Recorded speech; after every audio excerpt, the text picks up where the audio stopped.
नमस्कार मित्रांनो, कशा आहात तुम्ही सगळेजण? मजेत ना मित्रांनो? आज आमच्या दिवसाची सुरुवात जरा वेगळी झाली, कारण आज आमच्या एरीचं बांधकाम चालू करायचं होतं. मग त्यासाठी आधी प्लेटी घेऊन यायच्या होत्या आणि जरा आज अण्णांची तब्येत बरी नव्हती.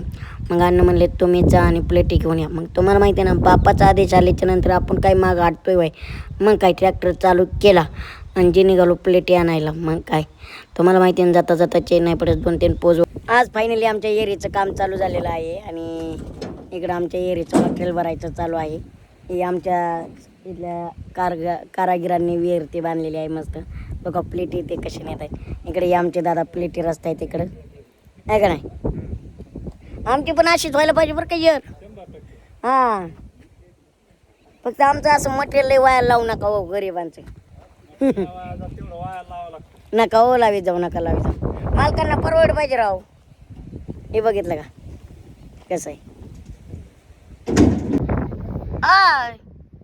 खोटं बोलून काय करायचे? बघितलं का आमच्या एरीचं आज काम चालू झालंय आणि फायनली आम्ही आज मटेरियल न्यायला आलेलो आहे. म्हणजे या प्लेटी ती न्यावं लागते ती एरीला. हे बघा कसे दादन ती नेत आहेत. इकडं आमचा ट्रॅक्टर घेऊन आलो आम्ही. चला आवरा पटापटा, पटापटा आवरा राव. हा, तुम्हाला लई एरीची कामं देऊ, पण अशी तुम्ही गाव राहिलो मग नाही ना काम व्हाय की पाऊस. हा,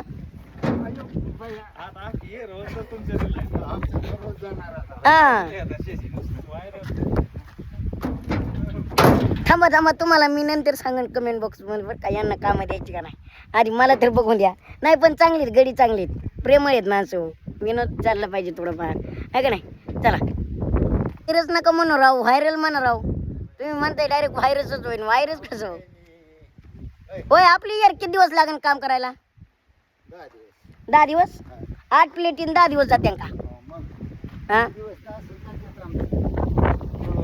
आणि मध्ये पाऊस आला तर यार म्हणजे मालकाचं कल्याणच म्हणायचं. येर भारी बांधली बरं का, पण तुम्ही खरंच नाही नाथ आहे नाथ. मग काय मोकळा ट्रॅक्टर होता. मग म्हणलं अण्णाला तुम्ही बसा पुढं, कारण मी बसतो मागं. कसं आहे मित्रांनो, मागं टायलीत खूप ऊन लागत होतं. पण बघितलं का जुनी माणसं कशी आहेत, कॅमेरा आला की लगेच शर्ट आणि तीन सरळ केलं. ह्याला म्हणतात माणूस बरं का. आमच्या अण्णा आहे ना एकदम साधी आहेत, पण विचारांनी खूप उच्च आहेत. मग काय आम्ही खडी वगैरे भरून घेतली. बघितलं का कसा जाळण दूरसंघाचे म्हणजे धोराचे भावा खडी ती भरून घेतली. मग म्हणलं चला निघूया. आणि मी अण्णा नवीन असल्यामुळं म्हणलं, अण्णा म्हणले तू बस ट्रॅक्टर चालवायला, कसं आहे मला लय जमणार नाही. मग म्हणलं मी बसतो, कारण रस्ता तर असला डेंजर होता ना आमच्या काढा, तुम्हाला सांगायलाच नको. मग काय मी मस्त बसलो, पोज वगैरे दिले आणि मग काय बोलत बोलत चालू होतो, पण ट्रॅक्टरचा काही आवाजच येत नव्हता. आणि मग काय म्हटलं मित्रांनो, आता खडी तर टाकणं गरजेचं आहे. रस्ता हो का असा दाखवतो, त्यामुळे अण्णांचा जीव दाखदुख होत होता. म्हणून म्हणले तू बस, मला एवढा अनुभव नाही. मग काय मित्रांनो, आज आम्हाला 4-5 खेपा करायच्या होत्या, कारण उद्या एरीचं काम चालू होतं आहे.